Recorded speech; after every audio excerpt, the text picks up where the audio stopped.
L'histoire commence lorsque cet homme d'âge moyen ouvre les yeux pour la première fois dans le corps du jeune noble Liam Hilton. Alors qu'il se trouve à la table d'un somptueux dîner, il se demande exactement où il est, ne comprenant pas comment il est arrivé là. Il se rappelle qu'il buvait une boisson énergisante dans un bar après le travail. Il regarde autour de lui et aperçoit un miroir qui lui révèle qu'il est désormais un enfant.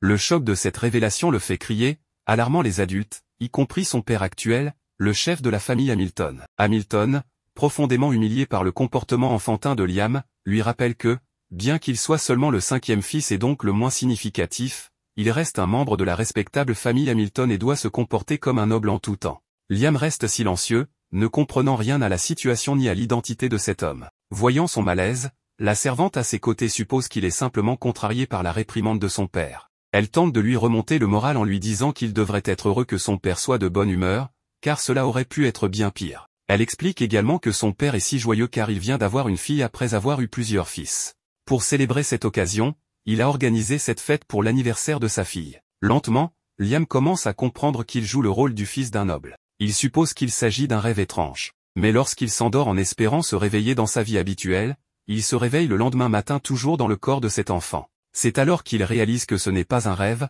mais bien la réalité. Ne comprenant pas pourquoi cela lui arrive, Liam n'a pas d'autre choix que d'accepter sa nouvelle vie. Il enfile les vêtements d'enfant et commence par explorer le balcon pour avoir une vue d'ensemble sur la maison Hamilton. Il découvre que celle-ci est entourée de vastes terres qui, selon la servante, appartiennent toutes à la famille Hamilton. Alors qu'il essaie de s'adapter à cette nouvelle vie, un de ses frères aînés vient lui parler de leur sœur. Ce frère, Bruno, est le quatrième fils et il a déjà décidé de l'avenir de leur sœur. Si elle est belle, elle doit se marier dans la famille royale, ce qui permettra de préserver leur statut de noblesse. Apparemment, la famille Hamilton est sur le point de perdre son statut noble, car elle n'a rien accompli de notable au cours des 3 dernières générations. Le père de Liam, actuel chef de famille, représente la 3e génération. Lorsqu'il prendra sa retraite, un membre de la 4e génération devra lui succéder. Bruno est convaincu qu'ils n'accompliront rien d'ici là et que les Hamilton deviendront des roturiers. Pour éviter cela, Bruno veut exploiter au maximum cette bénédiction et sauver leur famille de la ruine. Âgé de seulement 13 ans, Bruno est 1 an de plus que Liam mais agit de manière beaucoup plus mature. Il conseille à Liam de commencer à réfléchir à l'avenir de leur famille. Leur discussion est interrompue par l'arrivée de leur précepteur, qui commence à leur enseigner les bases de la magie. En apprenant qu'il va étudier la magie, Liam ne peut contenir son excitation et bondit de son siège, embarrassant Bruno, surpris par cette réaction. Bruno lui dit de ne pas se faire trop d'illusions, car seulement une personne sur 100 possède un talent naturel pour la magie. Malgré ses faibles chances, Liam est déterminé à apprendre la magie. Il écoute attentivement le précepteur, n'ayant jamais eu la chance d'étudier la magie dans sa vie précédente de roturier. Après le cours, il se précipite vers une servante et exige qu'elle le conduise à la bibliothèque. Une fois sur place, il commence à chercher des livres sur la magie. Il en choisit un intitulé Magie de feu pour débutants et suit les instructions pour lancer un simple sort de feu. Il parvient à allumer une flamme sur son index.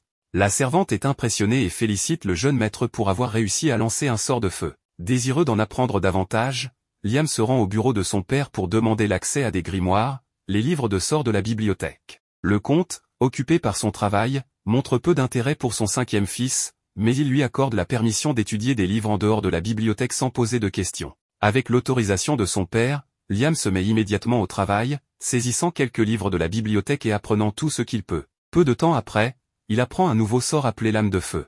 Un mois passe, et Liam maîtrise son sort de lame de feu sans l'aide d'un grimoire. Il montre cet accomplissement à Bruno, qui n'en revient pas que son jeune frère ait appris cela seul en seulement 1 mois. En tant que frère aîné, Bruno veut naturellement être meilleur que Liam et prend son propre grimoire pour chercher un éventuel raccourci afin d'apprendre des sorts. Cependant, après avoir essayé un moment, Bruno réalise que leur plus jeune frère est tout simplement extrêmement talentueux, avec une forte affinité pour la magie. Bruno conseille alors à Liam de continuer à apprendre la magie, lui promettant que s'il continue à briller, il pourra gagner en statut et devenir célèbre. Mais cela signifierait aussi que Liam surpasserait complètement le reste de la famille Hamilton. Bruno demande donc à Liam s'il étudie aussi intensément pour devenir le prochain chef de famille. Liam le rassure en disant qu'il veut simplement apprendre la magie comme passe-temps et qu'il n'a pas l'intention de viser le trône ou de devenir une cible pour leur frère aîné, Albrevi. Peu après, Liam apprend tous les sorts de feu pour débutants et décide de se fixer un nouvel objectif, maîtriser tous les sorts de glace pour débutants. Le père de Liam l'approche, ayant entendu dire qu'il peut utiliser la magie.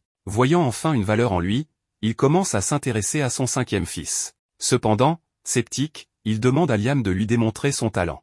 Liam montre son nouveau sort de glace en gelant un livre. Monsieur Hamilton n'est pas impressionné et demande si c'est tout ce que Liam peut faire. Liam répond qu'il vient à peine de commencer à apprendre la magie de glace. Ne voulant pas que son père le sous-estime, il révèle qu'il a maîtrisé tous les sorts de feu pour débutants en moins d'un mois. Cette fois, la réaction de Monsieur Hamilton change. Il éclate de rire en disant que les cieux ont enfin béni leur famille. Il encourage Liam à continuer d'apprendre et lui dit de ne pas hésiter à demander plus de grimoires si nécessaire. Pour la première fois, Liam se sent soutenu et encouragé par son père. Motivé, il se rend dans la forêt pour pratiquer, mais un majordome chuchote à Monsieur Hamilton une mauvaise nouvelle. Ignorant ce qui se passe, Liam croise un homme en manteau blanc assis sous un arbre. L'homme demande à Liam s'il est l'un des fils Hamilton. Lorsque Liam répond par l'affirmative, l'homme soupire et lui dit d'aller de l'avant et de le capturer. Voyant Liam totalement perplexe, l'homme lui dit d'oublier cela et lui demande plutôt s'il a un grimoire. En entendant que Liam va pratiquer la magie pour débutants, l'homme propose de lui enseigner une méthode plus efficace et lance 5 sorts différents à la fois.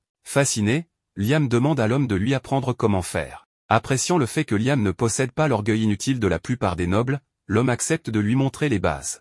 Il enseigne à Liam comment lancer simultanément des cercles magiques avec ses 2 mains. Liam parvient à lancer des sorts de feu des 2 mains, et l'homme lui apprend ensuite à lancer 3 cercles magiques à la fois. Liam maîtrise rapidement cette technique, mais il échoue à exécuter le sort car il manque encore de puissance magique. Malgré cela, l'homme est impressionné par le talent de Liam et révèle qu'il peut lui-même lancer jusqu'à 16 sorts en même temps. Malheureusement, le temps presse pour l'homme, et il veut vraiment enseigner davantage de magie à Liam. Il lui offre une bague qu'il appelle une Magicpedia, un artefact magique contenant des centaines de grimoires. Lorsque Liam enfile la bague, des centaines de sorts magiques affluent dans son esprit, lui permettant de les apprendre librement. Liam apprend instantanément un sort d'attaque de vent et, en utilisant l'un de ces sorts, l'homme disparaît sous ses yeux, le laissant totalement confus. À ce moment-là, la servante arrive pour dire à Liam à quel point il est dangereux de rester dehors. Elle l'informe également qu'un homme suspect s'est introduit sur leur terre. Elle lui remet un livre de magie d'invocation pour débutants que Monsieur Hamilton voulait qu'il ait, puis s'en va. C'est alors que l'homme mystérieux réapparaît devant Liam, lui révélant qu'il ne voulait simplement pas être vu par les autres, indiquant qu'il pourrait en réalité être dangereux. L'homme dit à Liam qu'il ne pourra pas rester longtemps et qu'il souhaite lui enseigner un dernier sort avant de partir. Il demande à Liam de choisir un sort dans le livre de magie d'invocation et Liam choisit celui pour invoquer un salamandre, un esprit de feu de bas niveau. Suivant les instructions de l'homme, Liam utilise l'anneau pour activer le sort. Il réussit à invoquer le salamandre, mais celui-ci est immédiatement absorbé par l'anneau. L'homme explique que l'anneau fonctionne comme un carnet infini, absorbant le contenu de la manière dont le salamandre a été invoqué. Réalisant à quel point cet anneau est incroyablement précieux, Liam propose de le rendre à l'homme, mais celui-ci affirme que l'anneau n'est pas si spécial, il permet simplement à son utilisateur de ne pas avoir à transporter des grimoires volumineux. Comprenant cela, Liam continue d'utiliser l'anneau pour apprendre davantage de sorts d'invocation à partir du grimoire. Une fois qu'il a terminé ses expérimentations, il cherche l'approbation de l'homme, mais découvre que celui-ci a disparu. La seule chose qui reste est un message sur le sol conseillant à Liam de continuer à étudier la magie et de ne jamais parler à quiconque de leur interaction. Bien que Liam n'ait passé qu'une heure ou deux avec cet homme mystérieux, il le considère comme son maître et lui est profondément reconnaissant pour ses enseignements. Un mois passe et Liam maîtrise ses sorts d'attaque et d'invocation. En utilisant ces sorts, il crée un four fonctionnel, qu'il utilise ensuite pour produire du charbon blanc. Un jour, Bruno rend visite à Liam et est étonné de voir qu'il a déjà fabriqué une quantité considérable de charbon blanc et collecté un sac rempli de cristaux de l'euchrochrome, utilisés pour récupérer de la puissance magique. Liam explique qu'il a créé les cristaux lui-même en utilisant 5 types de magie simultanément, démontrant ainsi ses compétences impressionnantes. Bruno est fier des progrès de son jeune frère, et il suppose que Liam réussira à se débrouiller seul. Bruno annonce qu'il a l'intention de se marier dans une famille noble de Baran pour gagner un peu d'indépendance. Il explique la nécessité de cette indépendance en racontant un épisode de l'histoire de leur famille. Il révèle qu'en désespoir de cause, pour sauver la famille, leur père a envoyé une grande quantité de soldats combattre un monstre scellé dans des terres lointaines. Cependant, la campagne a échoué, et seule une poignée de survivants est revenue. Malgré cette défaite dévastatrice, Monsieur Hamilton et leur frère aîné restent déterminés à tout faire pour conserver leur statut noble. Bruno pense qu'il pourrait un jour entraîner Liam dans leur machination, c'est pourquoi il encourage Liam à chercher lui aussi son indépendance. Le premier pas vers l'indépendance est de gagner de l'argent. Liam vend son charbon blanc contre une bourse de pièces d'or et utilise une partie de l'argent pour s'offrir un délicieux bol de ramen pour le déjeuner. Inspiré par ce repas, il décide d'introduire la culture du ramen dans la maison des Hamilton. Utilisant un esprit de glace pour déshydrater les nouilles, il crée des nouilles séchées et enseigne au chef de la famille comment les préparer. Convaincu que la vente de nouilles instantanées pourrait devenir une entreprise rentable, Liam présente son idée à un commerçant local. Cependant, le commerçant refuse d'acheter le produit,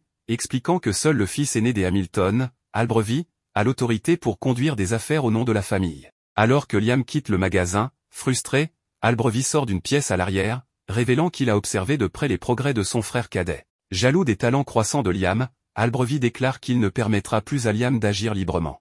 Liam rentre chez lui, déterminé, et reste motivé à poursuivre ses ambitions commerciales. Pour l'instant, il stocke tous ses objets créés dans un système de stockage dimensionnel qu'il a fabriqué à l'aide d'un sort appris grâce à l'anneau. Déterminé à continuer son travail sans être vu, Liam utilise un sort d'invocation peu conventionnel pour créer un clone de lui-même. Il prévoit de laisser ce duplicata à la maison des Hamilton pour maintenir les apparences, tandis qu'il part seul dans les terres lointaines pour vendre ses marchandises. Un autre jour, alors que Liam s'entraîne dans la forêt, son frère arrive et lui demande son but. Liam comprend sa question car son frère se sent menacé. Mais le garçon répond qu'il veut être autonome. Pour cela, Albrevy lui conseille de se rendre à la guilde des aventuriers. Liam arrive à la guilde et reconnaît que l'endroit ressemble à ce qu'il avait entendu dire. En entrant, il attire les regards inquisiteurs des autres chasseurs qui se demandent ce qu'un petit enfant fait dans la guilde. L'un d'eux se moque même de lui demandant s'il est venu faire des courses pour sa maman. Concentré, il ignore les vieux imbéciles et se dirige directement vers un homme au regard féroce qu'il suppose être le maître de la guilde. Lorsqu'il lui demande si cet homme est bien le maître de la guilde, celui-ci le reconnaît immédiatement comme Liam Hamilton. Il reconnaît également qu'Albrevy l'a informé de l'arrivée de Liam. Avant d'aller plus loin, il suggère de faire passer un test à Liam, précisant que cela est nécessaire pour ne pas le placer dans une classe trop difficile pour lui. En entendant cela, Liam n'a aucun problème avec l'idée. Pour commencer le test, le maître de la guilde lui ordonne de lancer un sort d'attaque qu'il trouve facile. Il ajoute même que Liam peut prononcer lentement son incantation, mais Liam n'a absolument aucune idée de l'utilité d'une incantation. Cela semble très amusant au maître de la guilde, mais il se rend vite compte de ce que Liam voulait dire. Liam se dit qu'il ne peut pas se retenir d'utiliser toute sa force, car c'est ce qui déterminera sa place dans la guilde. Sans perdre de temps, il tire plusieurs rafales autour de la tête du maître de la guilde, laissant sa bouche grande ouverte de surprise. Les autres chasseurs qui ont assisté à cela restent sans voix face à la puissance de la magie de Liam. Pendant ce temps, le maître de la guilde garde son calme et propose de classer Liam en catégorie B en raison de sa grande puissance. Cela laisse Liam indifférent, sans montrer de signes de joie ou de mécontentement. Après avoir quitté la guilde, il regarde sa plaque de rang B et se demande si cela est suffisant. Alors qu'il réfléchit à cela, une jolie fille s'approche de lui et se présente sous le nom d'Azuna. Elle propose de former une équipe avec lui, étant donné combien il est dangereux de chasser seul. Voyant à quel point elle est belle, Liam, tombant sous son charme, accepte rapidement son offre. Les deux se serrent la main pour sceller l'accord et partent ensemble. En chemin, Liam rappelle à Azuna qu'ils n'ont pris aucune mission de chasse de la guilde. En réponse, elle révèle que les missions de chasse sont seulement attribuées aux chasseurs de rang A et plus. Les chasseurs de rang B, comme eux, doivent se débrouiller pour trouver des monstres dangereux et les ramener à la guilde pour une récompense. Alors qu'elle explique cela, les deux sont attaqués par une meute de loups-garous monstrueux. N'ayant nulle part où fuir, Azuna est sur le point de se faire dessus mais retrouve sa confiance lorsque Liam utilise sa magie pour placer des monstres à croissance rapide dans les gueules des loups, les laissant occupés et épuisés, ce qui permet à Azuna de porter les coups finaux pour les éliminer. Après avoir éliminé tous les loups, il les ramène à la guilde. En voyant le nombre de loups tués, les autres chasseurs sont abasourdis par leur propre incompétence. Le maître de la guilde est ravi que les deux aient pu abattre 42 loups à eux seuls. Il réalise la force qu'ils possèdent et leur propose de les embaucher pour une véritable mission de chasse.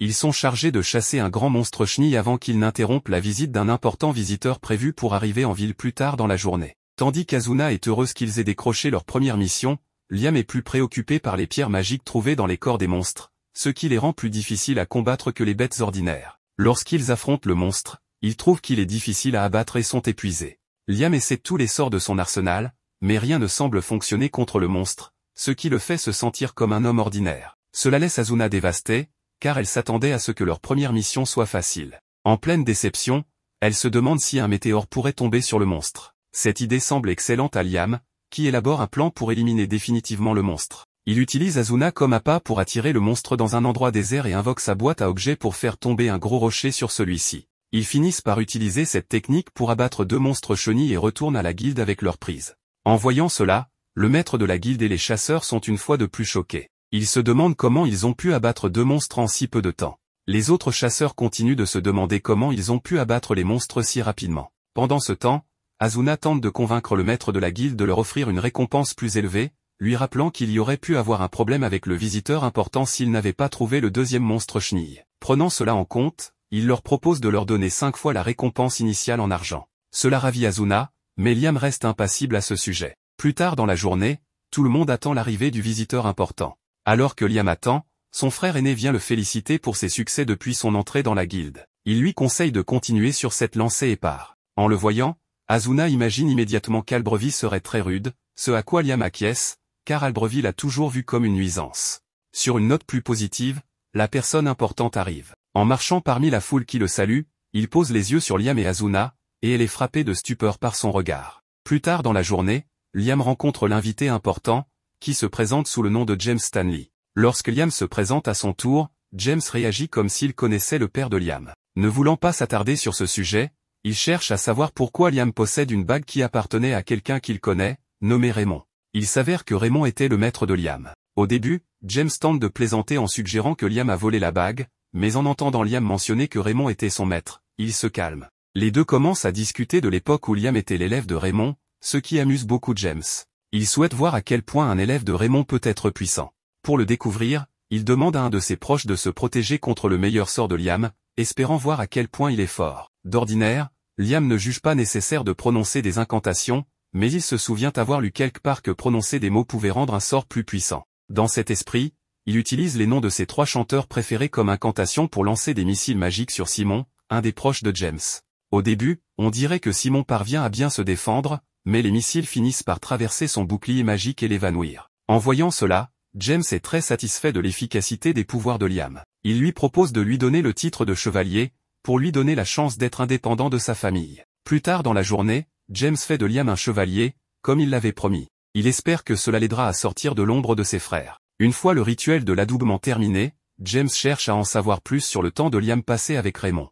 Il connaît Raymond comme étant un farceur et veut savoir si Liam a déjà fait l'expérience de ses blagues. À ce moment-là, Liam se souvient du moment où son maître lui avait laissé 100 kg de poussière d'or comme cadeau de fin d'études, après l'avoir jeté dans l'eau et l'avoir obligé à perfectionner sa compétence de boîte à objets avant de pouvoir y accéder. Bien que cela ait été censé être un cadeau, Raymond révèle que le mystère derrière cela était un test de fin d'études pour Liam. En entendant cela, James comprend immédiatement que l'or n'était qu'une diversion, et que le véritable cadeau de fin d'études pourrait être tout proche, mais pas caché en évidence. Pour le découvrir, Liam retourne sur le site et utilise sa boîte à objets pour absorber toute l'eau du lac. En marchant à travers le lac asséché, il se demande ce que son maître aurait pu lui laisser. Il tente de décoder les derniers messages de son maître et finit par élaborer un plan pour extraire la poussière d'or seule et la déposer dans le lac vide. Après avoir fait cela, une porte mystérieuse s'ouvre. Liam descend les escaliers sous le lac vide et trouve une lettre ainsi qu'un livre. La lettre révèle que le livre, qui est un grimoire de niveau maximal, est son véritable cadeau de fin d'études.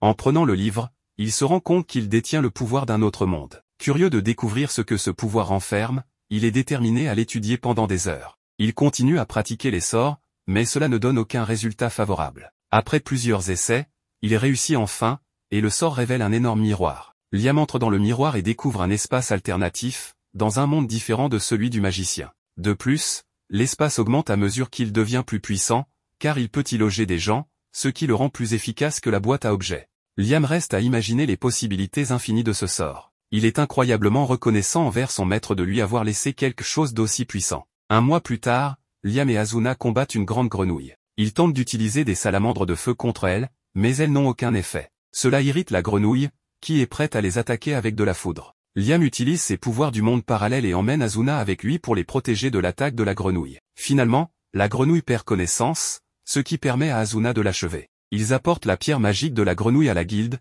et le maître de la guilde est surpris qu'ils aient réussi cela, surtout étant donné que c'était un travail classé. Cependant, il semble faire comme si Liam avait tout fait seul. Cela agace Asuna, mais elle ne le prend pas trop mal. Elle se demande comment elle pourrait devenir plus forte pour rivaliser avec la puissance de Liam. À ce moment-là, le maître de la guilde suggère qu'elle devienne sa familière, car cela améliorerait ses pouvoirs en fonction de ceux de son maître. En entendant cela, Asuna est ravie et accepte de devenir la familière de Liam, même si l'un des effets secondaires est qu'elle ne pourrait jamais lui dire non. Elle affirme qu'elle ne s'en soucie pas, même s'il veut être rusé avec elle, car cela ne la dérange pas. Liam accepte. Le maître de la guilde effectue le rituel pour eux en faisant embrasser Asuna le dos de la main de Liam. Lorsqu'elle fait cela, elle devient immédiatement plus puissante et acquiert une compétence unique qui lui permet de se déplacer vite comme l'éclair. Voyant comment cela fonctionne, Liam reste sceptique quant au contrat de familière, et se demande si cela fonctionne réellement. Il décide de l'essayer avec quelqu'un d'autre pour voir si cela est réellement efficace. Asuna lui recommande une personne qu'elle connaît, nommée Jodie. Lorsqu'il fait de Jodie sa familière, elle rajeunit soudainement et acquiert le pouvoir de guérir les gens avec sa cuisine. Quelques jours plus tard, James invite Liam à sa maison et lui annonce l'arrivée de la princesse Scarlett. Il loue tous les accomplissements de Liam depuis son arrivée en ville et lui révèle que cela a fait de lui une personne d'intérêt pour la princesse. Il ajoute que la princesse souhaite voir ses familiers et observer leurs capacités uniques. En entendant cela, Liam refuse immédiatement, car il pense que cela serait irrespectueux envers ses familiers, qui sont ses amis et non des objets de spectacle. Après qu'il ait dit cela, James le laisse partir. Nous découvrons alors que la princesse n'est en réalité que la servante déguisée, et ayant entendu toute leur conversation, elle croit que Liam n'oserait pas lui dire la même chose en face. Le protagoniste est allé rencontrer la princesse et a été impressionné par l'importance de cette femme. Il se présente, et elle lui dit qu'elle veut aller droit au but. Scarlett souhaite qu'il lui explique comment il a réussi à vaincre l'orfe carnivore et la grenouille géante. Liam partage tous les détails, et la princesse est stupéfaite, n'ayant jamais entendu parler de quelqu'un capable de vaincre une grenouille géante sans magie de haut niveau. Scarlett demande à James s'il connaît un cas similaire, mais lui aussi confirme que c'est inédit. De son côté, Liam se demande à quoi peut ressembler cette magie de haut niveau, car il aimerait bien l'utiliser un jour. La princesse exprime maintenant le souhait de rencontrer les compagnons de Liam. Malgré la pression qu'il ressent, il refuse, expliquant qu'il ne compte pas transformer ses camarades en spectacle. Contre toute attente, Scarlett éclate de rire et admet qu'elle est désormais encore plus intéressée par Liam. Elle lui explique qu'il est rare que quelqu'un capte son attention 2 fois et qu'il mérite donc une récompense. Liam s'interroge sur ces 2 fois, mais Scarlett l'interrompt et lui accorde le titre de baron. Pour ceux qui l'ignorent, c'est le plus bas rang de la noblesse, mais cela reste tout de même une position noble. Liam a du mal à y croire, car il estime n'avoir accompli aucun exploit méritant un tel honneur. Cependant, Scarlett insiste, réussir à capter son attention à 2 reprises est un exploit en soi. En plus du titre, elle lui offre un grimoire de pacte avec un familier. Liam la remercie sincèrement pour ce cadeau, et Scarlett est surprise de voir qu'il est bien plus heureux de recevoir un grimoire que d'être fait noble. Plus tard, alors qu'il admire son nouveau grimoire, Bruno, son frère, vient le voir. Apprenant que Liam est désormais baron, Bruno est ravi et mentionne qu'Albrevie, leur frère, sera probablement furieux. Cela paraît étrange, car leur père est un comte, un titre bien plus élevé. Cependant, Bruno explique que les titres obtenus par mérite surpassent ceux hérités. Bruno est très fier de son frère et espère qu'il continuera à prospérer. La nuit venue, Liam croise son frère aîné, Albrevie. Malgré le salut cordial de Liam, Albrevie est furieux et lui lance un tu verras. Jaloux des accomplissements de son frère, il force des servantes à dire qu'il est meilleur que Liam, les menaçant de licenciement si elles refusent. Albrevie est déterminé à surpasser Liam par n'importe quel moyen. Le lendemain, Liam prend le thé avec ses 2 compagnons. Cependant, il est gêné d'être appelé maître juste à cause de son pacte de familier. Il leur demande alors de l'appeler simplement par son prénom. Les 2 jeunes femmes sont ravies d'être à ses côtés, ce qui attire quelques envieux en raison de leur beauté.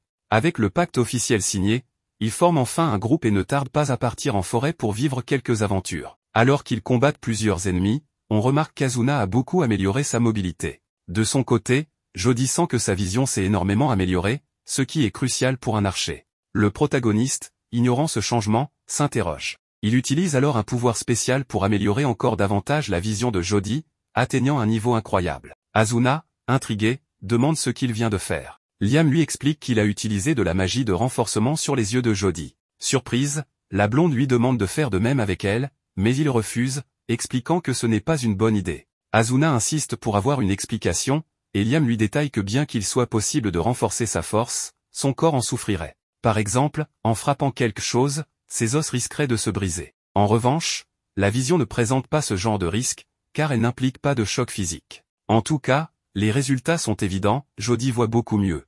Plus tard, en retournant au guild, il découvre une situation catastrophique. Azuna demande à quelqu'un ce qui se passe, et on lui explique qu'Albrevie a causé un énorme problème en brisant un seau, provoquant un désastre sans précédent. Liam se précipite immédiatement chez lui et découvre de nombreux soldats blessés, parmi lesquels Albrevie, qui semble vouloir continuer à se battre. Toutefois, le maître barbu de la guilde intervient pour lui donner une bonne leçon avant de l'envoyer en ville. Liam se sent coupable de la situation, mais le maître barbu lui assure qu'il n'en est pas responsable. Azuna, perdu, demande des explications. Le maître leur raconte qu'un dragon impitoyable nommé Radon, scellé dans cette forêt par le grand-père de Liam, vient d'être libéré. Liam réalise alors que ce dragon est la créature dont Bruno lui parlait souvent.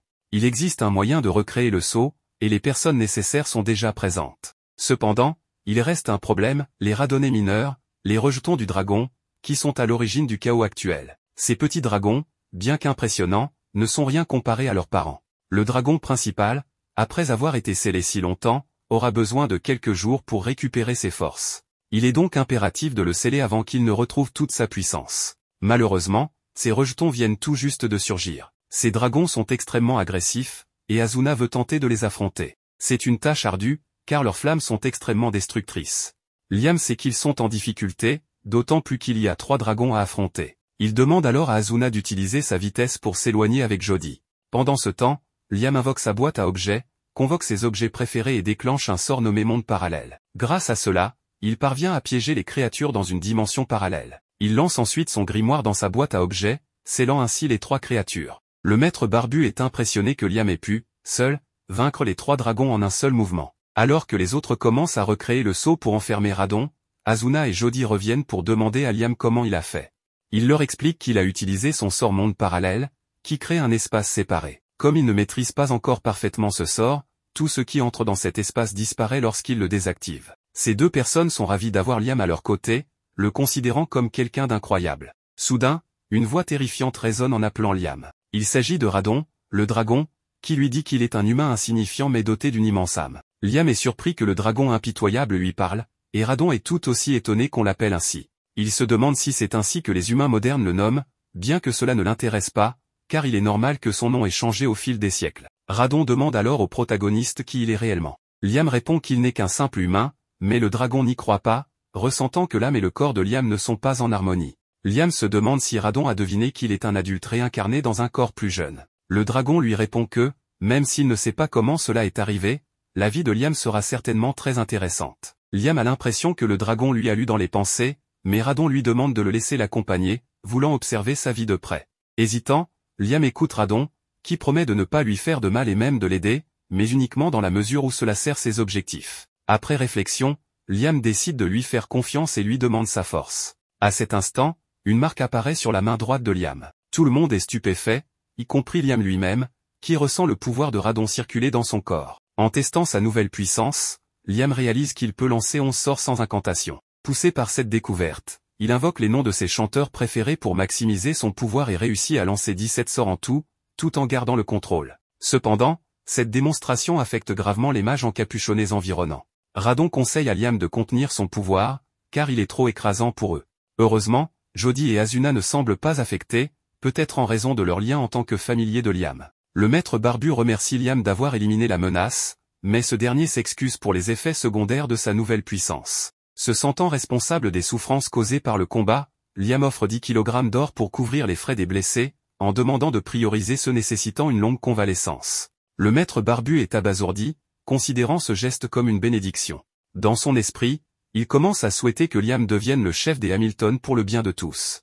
Plus tard, le comte Charles remercie Liam d'avoir réglé le désastre causé par Albrevie. Bien que tout soit résolu, Liam s'interroge sur le sort de son frère aîné. Charles lui explique qu'Albrevie est en résidence surveillée, mais Liam a entendu des rumeurs selon lesquelles il pourrait être déshérité. Pendant la nuit, Liam se rend dans la chambre d'Albrevie et entend les lamentations de son frère. Bien qu'il sache qu'Albrevie mérite ce qui lui arrive, Liam semble éprouver une certaine empathie pour lui. Il ne peut pas supporter que tout se passe bien pour le protagoniste, mais notre jeune héros, pour une raison quelconque, ne ressent aucune rancune envers lui, mais plutôt de la pitié. Il sait que son frère aîné n'a voulu que protéger la famille, mais qu'il a été emporté par les mauvais sentiments. Cette même nuit, Liam fait un rêve très étrange, dans lequel il s'entraîne à la magie. Après avoir réfléchi un moment, il comprend qu'il s'agit de nouveaux sorts. Sans perdre de temps, il court dans la forêt pour essayer 2 nouveaux sorts. Le premier lui a pris beaucoup de temps à maîtriser, mais il lui permet d'invoquer des créatures du dragon sous sa totale volonté. La princesse arrive et pense en elle-même être choquée qu'un simple enfant soit capable d'utiliser de la magie sacrée. Liam lui demande ce qu'elle fait dans cette zone, et elle lui répond qu'elle est venue voir le seigneur Hamilton, qui est désormais Liam. En résumé, elle est venue lui remettre une récompense pour avoir vaincu le dragon impitoyable. Malheureusement, le père de Scarlett ne lui permet pas de lui accorder un titre plus élevé, mais en échange, il le nomme chevalier de 3e classe de l'ordre du Phénix.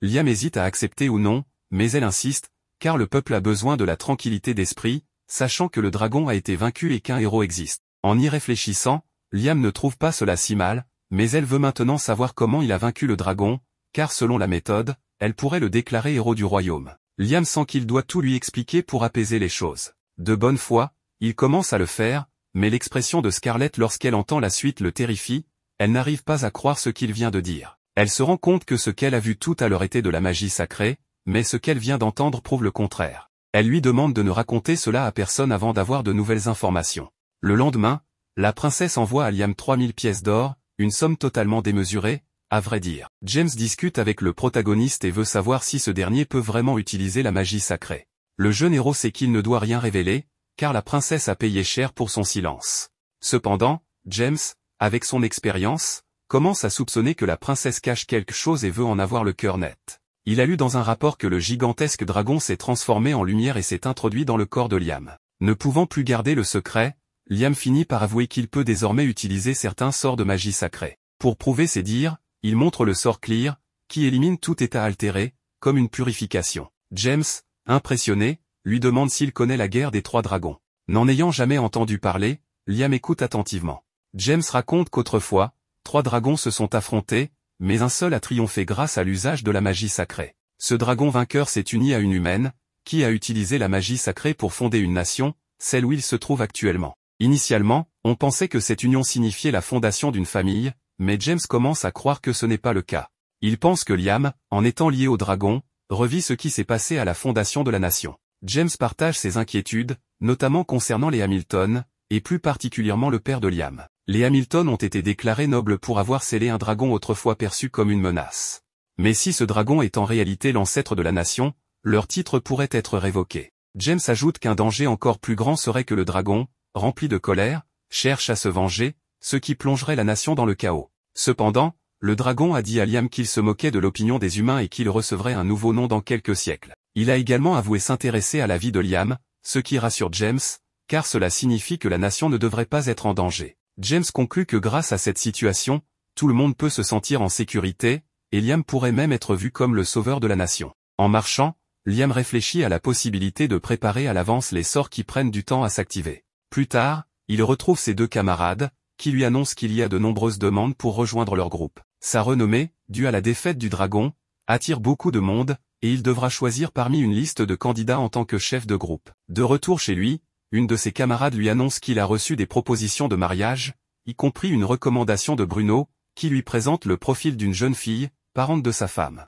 Bruno ne comprend pas pourquoi tout ce tapage. Il demande au protagoniste ce qu'il a fait pour être si populaire. Certes, il a vaincu un dragon, mais il doit y avoir autre chose pour que même des nobles de haut rang veuillent le rencontrer. Le protagoniste, déconcerté, ne sait pas quoi penser, car il n'avait jamais connu une telle popularité, même dans sa vie précédente. Plus tard, il invite ses camarades pour leur montrer quelque chose dans le monde parallèle, une immense maison qu'il a fait construire et qu'il a déplacée dans ce lieu. Grâce à sa maîtrise totale du sort, les objets ne disparaissent plus comme avant. Jody trouve cependant la maison trop lumineuse et aimerait davantage d'obscurité. Le protagoniste invoque alors un esprit d'obscurité pour assombrir l'endroit, mais comme l'obscurité devient totale, il fait apparaître une salamandre de feu pour allumer une cheminée, ce qui améliore l'ambiance. Le problème est que l'esprit d'obscurité, étant de bas niveau, ne peut pas contrôler l'intensité de l'obscurité. Asuna remarque que ce serait bien que les esprits puissent évoluer comme les humains. Cela donne une idée brillante à Liam, qui décide soudain de conclure un pacte avec l'esprit d'obscurité. Grâce à ce pacte, l'esprit monte de niveau, permettant à Liam de contrôler parfaitement l'obscurité et de la rendre plus naturelle. L'esprit le remercie et lui demande de l'invoquer en cas de besoin, mais Liam ne connaît pas encore le sort d'invocation pour les esprits de niveau intermédiaire. La grand-mère de l'obscurité lui explique que son anneau lui permet d'y stocker un sort d'invocation de niveau intermédiaire, bien qu'ils doivent s'entraîner un peu. Après un moment, il réussit à sceller l'esprit dans l'anneau et commence à faire évoluer la salamandre, qui devient un charmelion. Il enchaîne avec d'autres esprits, ce qui lui donne littéralement une belle collection d'esprits évolués, tout cela avec un simple anneau. Le protagoniste est maintenant si puissant qu'il peut posséder plusieurs esprits de niveau intermédiaire, alors que les grimoires nécessaires à cela sont normalement des trésors réservés à la noblesse. Le lendemain, à la demande de Radon, Liam s'aventure dans la forêt. Le dragon lui demande d'invoquer l'un de ses enfants, ce que Liam réussit après beaucoup de pratique. Cependant, l'espace commence à se distordre, et il aperçoit une multitude de fées. Les fées s'enfuient à la vue d'un humain, mais Liam leur annonce qu'il est là au nom de Radon. Peu à peu, elle s'approche et confirme que le dragonnet est bien le fils du dieu dragon, comme elle l'appelle. Liam explique qu'il est venu parce que Radon veut qu'ils prennent en charge leur protection.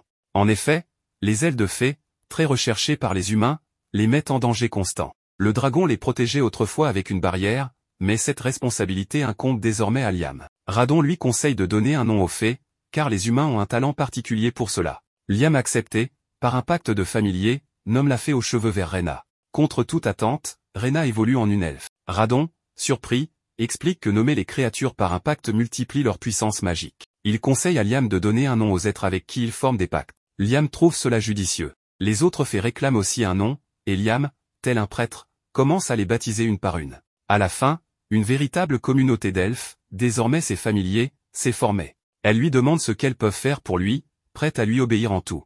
Après mûre réflexion, la meilleure idée de Liam est de construire un village dans cet endroit.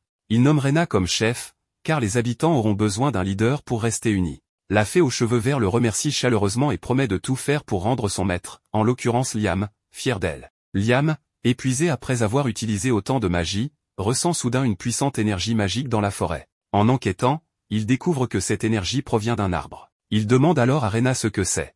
Elle lui explique que les fées rassemblent la magie flottant dans l'air et la condensent en un seul endroit, créant une sorte de fruit au goût sucré comme du miel. Radon conseille à Liam de le manger, ce qu'il fait. Liam se sent alors encore plus puissant. Il teste un sort et se rend compte qu'il peut désormais invoquer 19 missiles magiques, une prouesse qu'il n'aurait jamais imaginée auparavant. Le lendemain, Liam retourne au village. Toutes les fées l'accueillent en l'appelant maître, mais il leur demande de simplement l'appeler Liam. Un problème survient cependant, bien qu'elles aient essayé plusieurs choses, elles ne savent pas comment construire une maison. Ce problème peut attendre, car une des elfes, Suzy, a été capturée par des malfaiteurs. Liam, très sérieux, donne une bonne leçon à l'un des malfaiteurs avant d'invoquer un double pour s'occuper des deux autres. Heureusement, Suzy est sauvée. Liam se rend compte que cet endroit est trop dangereux pour les fées. Il décide de les relocaliser dans son monde parallèle. Bien que cet espace soit trop étroit pour accueillir autant d'habitantes, il se demande si le nectar des fées pourrait avoir agrandi l'espace disponible. Il leur annonce que ce sera leur nouveau foyer, un lieu où elles ne courront plus de danger comme Suzy en a rencontré. Les fées, émues, le supplient de devenir leur roi. Liam, un peu pris au dépourvu, finit par accepter, mais précise qu'il sera simplement leur leader, pas leur roi. Liam sait que le monde parallèle n'est qu'une solution temporaire. Il devra trouver des terres où elles pourront vivre durablement. Plus tard, alors que tout le monde profite de nouilles instantanées, Liam s'entraîne à utiliser un sort de magie sacrée transmis par Radon. Voyant les efforts de Liam, le dragon lui donne un coup de main, ce qui permet à Liam de maîtriser le sort. Liam, prévoyant, avait envoyé son double dans un endroit très éloigné. Il rassemble toutes les elfes et active sa magie sacrée de haut niveau, un sort de téléportation. Ils se retrouvent instantanément à 100 km de leur position initiale, dans un endroit appelé la Terre Scellée. Cet endroit se trouve à 4 jours de marche, mais grâce à sa capacité de téléportation, Liam peut se rendre immédiatement dans tout lieu visité auparavant. De plus, tout endroit exploré par son double est automatiquement considéré comme visité par l'original. Pour l'instant, il faut 4 jours à Liam pour recharger son sort, mais il espère le maîtriser bientôt. Le dragon lui demande de poser sa main sur son emblème pour briser le sceau qui protégeait cet endroit. Auparavant, Radon le protégeait, bien qu'il ne dise pas pourquoi. Ce lieu deviendra le nouveau foyer des elfes, qui sont ravis de ce cadeau. Rena informe Liam qu'elles n'ont trouvé aucune goutte d'eau malgré leurs recherches. Liam répond que la terre est très fertile et qu'il doit forcément y avoir une source d'eau quelque part. Il invoque l'esprit de l'eau pour leur venir en aide. Immédiatement, l'esprit détecte une source, leur épargnant de longues journées de recherche. Il décide alors de construire le village à cet endroit. Pendant ce temps, Liam s'entraîne à utiliser son sort de téléportation sur de courtes distances. Il sait que l'utiliser fréquemment l'aidera à mieux le maîtriser. De plus, grâce à certains cristaux, il peut presque instantanément récupérer son énergie magique. Après de nombreuses séances d'entraînement, Liam finit par maîtriser parfaitement le sort de téléportation. Avant de partir, il fait ses adieux aux elfes. Il informe Rena que les jeunes dragons veilleront sur elle en son absence et leur promet de revenir rapidement. Liam se rend alors auprès de la princesse, qui a une question à lui poser. Elle veut savoir si le dragon lui a parlé d'une terre promise. Liam répond que non, mais il mentionne une terre scellée. La princesse insiste pour visiter cet endroit. Plus tard, un ingénieur de la cour arrive, et Liam le duplique avant d'utiliser son sort de téléportation pour se rendre sur place. Une fois là-bas, Scarlett est stupéfaite. Elle demande à Radon, via Liam, si cet endroit est bien la terre promise. Le dragon répond qu'il n'a jamais promis de terre aux humains, mais ne nie pas que cet endroit pourrait être cette fameuse terre promise. Bien que cela soit un peu flou, Scarlett est convaincue que ce lieu est le paradis mentionné dans les anciennes légendes. Elle sort alors un objet de sa poche, appelé la clé du destin. Lorsque Liam la prend en main, la terre commence littéralement à flotter, confirmant qu'il s'agit bien de la terre promise. Scarlett s'incline devant Liam et le proclame maître de la terre promise. Elle lui demande de créer une nation sur cette terre, affirmant qu'elle deviendra un véritable paradis pour tous dans un avenir proche. Liam doute de pouvoir accomplir une telle tâche, mais Scarlett lui promet son soutien indéfectible et lui jure fidélité. Les travaux dans la terre promise sont déjà en cours, et les elfes s'efforcent de construire leur village sous les ordres du double de Golak, l'ingénieur royal. Pendant ce temps, notre protagoniste se consacre à éliminer les monstres de la région.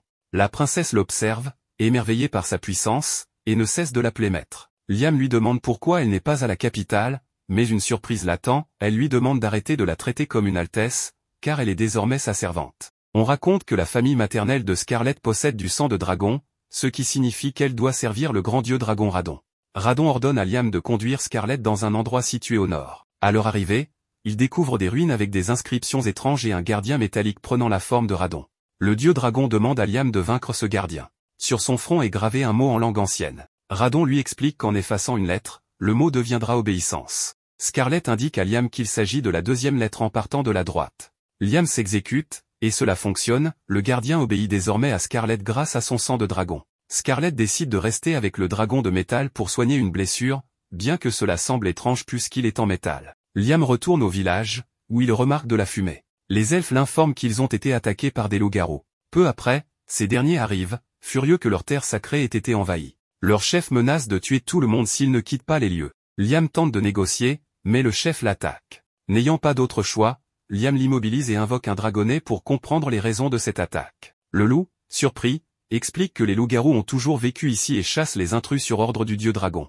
Liam répond que les elfes sont également protégés par Radon, ce qui fait d'eux des alliés. Le chef des loups-garous s'excuse, et les elfes suggèrent qu'ils concluent un pacte avec Liam, comme elles l'ont fait.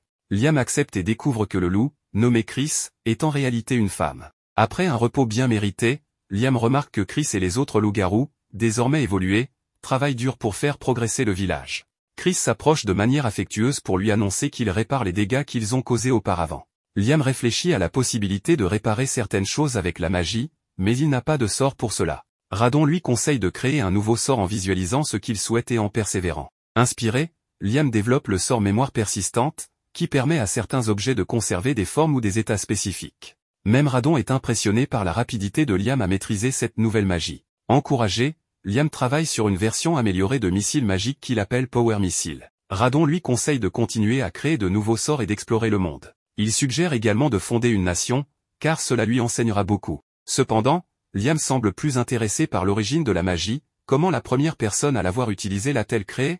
Il suppose qu'il doit être possible de créer un sort sans visualisation préalable. Radon, amusé par l'originalité de Liam, l'encourage à poursuivre ses réflexions. Mais soudain, Rena arrive en urgence, on lui a signalé que des humains poursuivaient récemment des faits. Immédiatement, Liam se téléporte pour vérifier la situation, et effectivement, des humains à cheval poursuivent des faits tout en commentant à quel point ces terres inexplorées sont incroyables. Il semble aussi motivé par l'idée de trouver des trésors. Liam se place devant eux, et les hommes lui demandent s'il habite ici. Se remémorant les paroles des autres, il prend son courage à deux mains et leur annonce que cet endroit est sa nation. Le chef des explorateurs lui demande le nom de cette nation, mais comme Liam ne sait quoi répondre, il se moque de lui et tente de continuer son chemin. Sans patience, Liam les avertit que s'il persiste, il utilisera tout son pouvoir pour les expulser. Les explorateurs, peu impressionnés par un jeune homme seul, ne prennent pas sa menace au sérieux. Liam décide alors de leur donner une leçon afin qu'ils ne reviennent jamais. De retour au village, Rena informe Liam que toutes les fées vivant sur ces terres souhaitent conclure un pacte avec lui en tant que familier. Liam accepte volontiers, mais il est surpris de découvrir qu'il y a en réalité près de 100 fées. Après leur avoir donné des noms et les avoir fait évoluer en elfes, Liam remarque que le village a énormément grandi. Dans un autre moment, Liam montre à Scarlett un casque trouvé sur les explorateurs. Scarlett identifie un emblème dessus comme celui de Balt. Elle explique que, comme les royaumes de Jamil et Kistador, ces hommes étaient des explorateurs. Elle ajoute que d'autres explorateurs des royaumes voisins pourraient bientôt arriver, car la vallée qui séparait autrefois ces nations est désormais reliée à la terre promise. Cela pose un sérieux problème, ils sont entourés par 3 grandes nations. Scarlett conseille donc à Liam de fonder rapidement une nation. Pour cela, il lui faudra 3 éléments, des terres, une population et du pouvoir. Si les terres et la population semblent réalisables, Liam sait qu'il lui manque des soldats pour défendre ce nouveau pays. Chris propose que les lycanthropes prennent en charge la protection de la nation.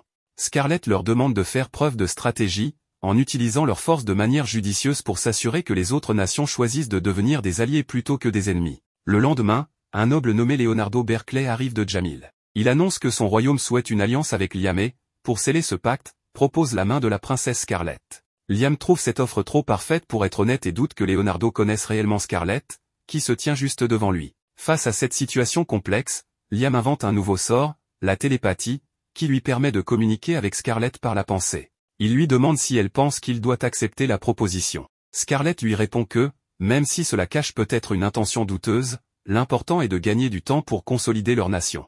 Liam accepte donc, mais demande un délai d'1 an avant la célébration du mariage, expliquant que cela permettra à la nation d'être mieux préparée pour accueillir une princesse.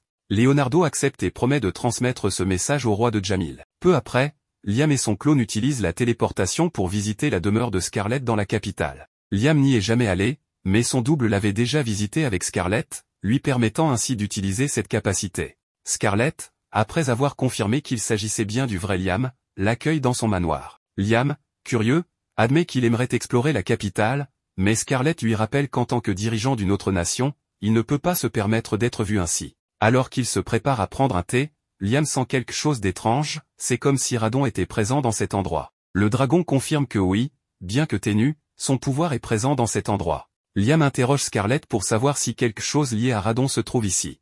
Elle lui montre une statue qui appartient à sa famille depuis des générations, et plus précisément à sa mère, la reine. Le dragon, surpris de voir cet objet ici, demande à Liam d'utiliser le sort purification sur la statue. Lorsqu'il le fait, la statue réagit et permet à Scarlett d'utiliser un puissant sort du dieu dragon, mais cela l'épuise presque entièrement. Radon explique que cette statue renferme une armure magique imprégnée de son pouvoir. Non seulement elle amplifie le pouvoir magique de son porteur, mais elle lui permet également d'utiliser certaines capacités du dieu dragon. Cependant, Scarlett est épuisée car l'armure qu'elle a activée est l'armure dorée, la plus puissante des 3 existantes. Radon ajoute que les 2 autres armures ont été perdues lors d'anciens combats. Liam demande comment ces armures magiques sont fabriquées. Radon explique que leur création nécessite du mithril pur. Scarlett promet d'en fournir immédiatement. Après plusieurs essais, mélange et beaucoup de magie, ils parviennent à un résultat exceptionnel. Liam propose à Scarlett de faire un pacte avec l'armure, ce qu'elle accepte. Scarlett obtient ainsi une nouvelle armure, désormais liée à elle, qui ne l'épuise plus autant. Elle remarque que l'armure semble vivante, et Radon explique que les objets magiques de très haut niveau, comme les armures et les épées démoniaques, sont presque des êtres vivants. Intrigué, Liam décide de nommer l'armure Ares. Scarlett ressent immédiatement une légèreté et une puissance accrue. Même Radon avoue qu'il n'avait jamais envisagé un pacte de ce genre auparavant. Grâce à cette innovation, Scarlett devient bien plus puissante. Radon partage ensuite une anecdote avec Liam, il avait donné un nom à un artefact, mais n'avait jamais fait de pacte avec lui comme familier. Il s'agit du dragon de métal, qui est en réalité l'armure personnelle de Radon. Liam comprend que c'est cette armure que Radon avait utilisée lors de la guerre des 3 dragons. Liam demande la permission de l'utiliser, ce que Radon accepte. Liam se rend au village pour observer le dragon de métal. Impressionné par cette gigantesque statue mobile dotée d'une volonté propre, il décide de faire un pacte avec elle. Une fois lié au dragon de métal, Liam se sent extraordinairement puissant, capable de lancer 37 missiles en même temps. Cependant, après son premier sort, il s'épuise complètement. Radon explique que Liam est le 3e à avoir survécu après avoir porté cette armure, et le premier à avoir réussi à lancer un sort. Radon ajoute que, si Liam parvient à maîtriser totalement cette armure, il pourrait régner sur le monde entier. Après que le protagoniste a récupéré une partie de son pouvoir, il demande à Scarlett un moment pour emmener le roi Radon gardien. Elle lui répond qu'il devrait même le garder. Liam le range alors dans sa boîte à objets, car rappelons que ce dragon n'est pas un être vivant à proprement parler. Scarlett retourne à la capitale tandis que Liam se rend au village. En arrivant, il constate que le développement du village est bien avancé. Cependant, Rena vient informer qu'un groupe de trolls vit à proximité. Ces créatures musculeuses sont redoutables, et il en existe 2 types, les extrêmement violents et les très amicaux. Malheureusement, ceux qui vivent près du village font partie des violents. Sachant que de plus en plus d'humains viendront s'installer ici, le protagoniste doit intervenir au plus vite pour éviter toute catastrophe. En chemin, Liam remarque que la région est devenue aride, alors qu'elle était fertile il y a peu. Pourtant, malgré l'absence de végétation, la zone regorge de ressources comme le fer. Peu après, les trolls apparaissent et lui demandent qui il est. Il se présente sous le nom de Liam et leur annonce qu'il est venu les recruter, car il construit une nouvelle nation. Le troll reste méfiant envers les humains qu'il considère comme des menteurs. Mais Liam insiste, affirmant qu'il traitera tout le monde de manière juste. Il leur révèle même que les fées et les loups-garous l'ont déjà rejoint et qu'ils devraient en faire de même. Le troll refuse d'écouter et attaque. À la surprise générale, il se bat intelligemment et parvient à piéger Liam pour l'achever en un seul coup. Cependant, grâce à son armure magique de combat de Radon, Liam ressort indemne. Le troll, déconcerté, ne comprend pas ce qu'il s'est passé, tandis que ses compagnons semblent effrayés. Le protagoniste lui explique que sa rage a failli blesser ses propres alliés et que s'ils sont encore en vie, c'est uniquement grâce à sa protection. Impressionné, le troll voit en Liam un être à la fois puissant et bienveillant, et accepte de l'écouter. Liam lui explique qu'il construit un village où vivent principalement des elfes et des lycanthropes, ainsi que quelques humains. En somme, il veut que les trolls rejoignent la communauté. Le troll lui demande pourquoi il les a choisis, et Liam lui répond que c'est pour plusieurs raisons, mais surtout parce que l'arrivée imminente d'humains pourrait devenir un danger. Avant de prendre une décision, le troll veut voir le village. Liam les téléporte alors sur place. Surpris, le troll demande ce qui vient de se passer. Liam lui révèle qu'il a utilisé de la magie sacrée de haut niveau. Mais l'étonnement ne s'arrête pas là. Chris, une combattante du village, semble connaître le troll. Dès qu'elle le voit, elle lui assène un coup. Liam, intrigué, veut savoir quel est leur lien. Chris explique qu'ils sont comme des rivaux, car à chaque fois qu'ils se croisent, ils se battent. Elle a gagné 307 fois et perdu 378 fois, preuve que leur affrontement dure depuis longtemps. Chris se demande si le troll a perdu en puissance, car elle n'arrive pas à croire qu'il ait été vaincu d'un seul coup.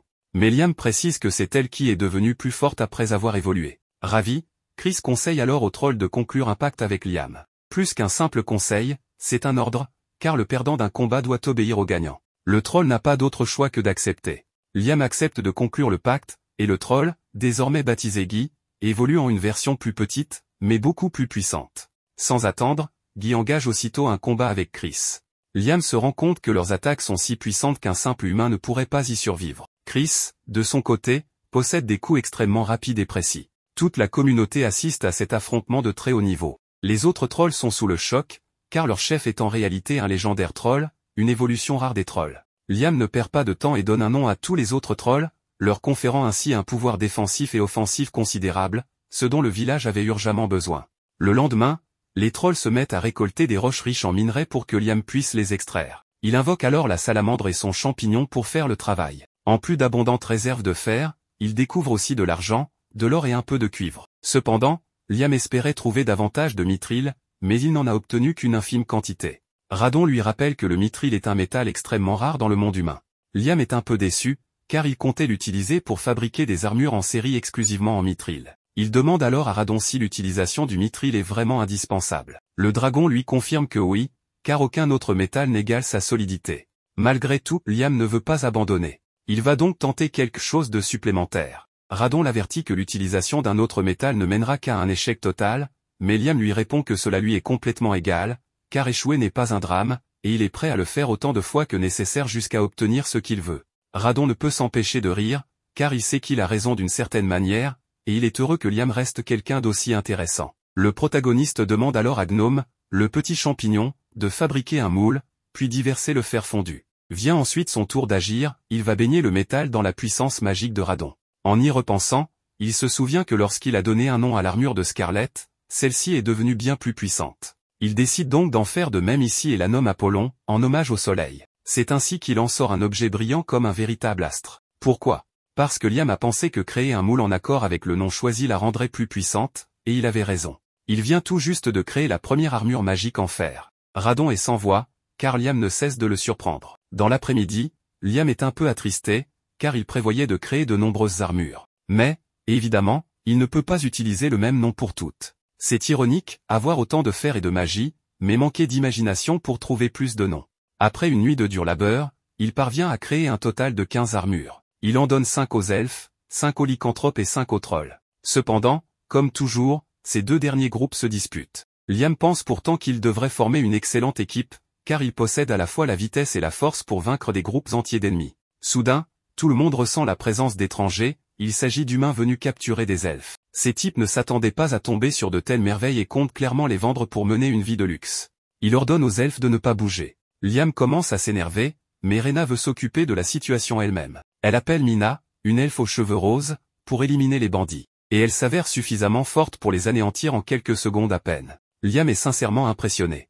Il y a encore quelque temps, les elfes étaient très faibles, et les voir maintenant capables de se défendre seuls est incroyable. Tout cela est grâce aux armures magiques. Cela lui rappelle qu'il doit absolument trouver plus de noms pour en fabriquer davantage. Cependant, l'un des bandits menace tout le monde en affirmant qu'il tuera Liam si quelqu'un ose bouger. Le protagoniste lui fait comprendre son erreur en lui infligeant une correction mémorable, et les autres bandits prennent la fuite comme des lâches. Durant la nuit, Liam décide d'entrer dans son autre monde et invoque de nombreux esprits de l'eau, les Celsius. Il leur explique qu'il transporte de l'eau de mer dans sa boîte à objets et veut savoir s'ils peuvent la séparer en eau douce et en sel. Les esprits confirment que c'est possible et se mettent immédiatement au travail. À ce moment-là, l'un d'eux s'approche du protagoniste, c'est l'esprit qui l'a fait évoluer il y a quelque temps. Elle lui dit que son monde est désormais bien plus vaste et qu'elle souhaite le remercier pour cela. Elle mentionne également qu'elle a appris à posséder des objets et à altérer le monde humain, bien que la monarque rituelle la gronde souvent à cause de cela.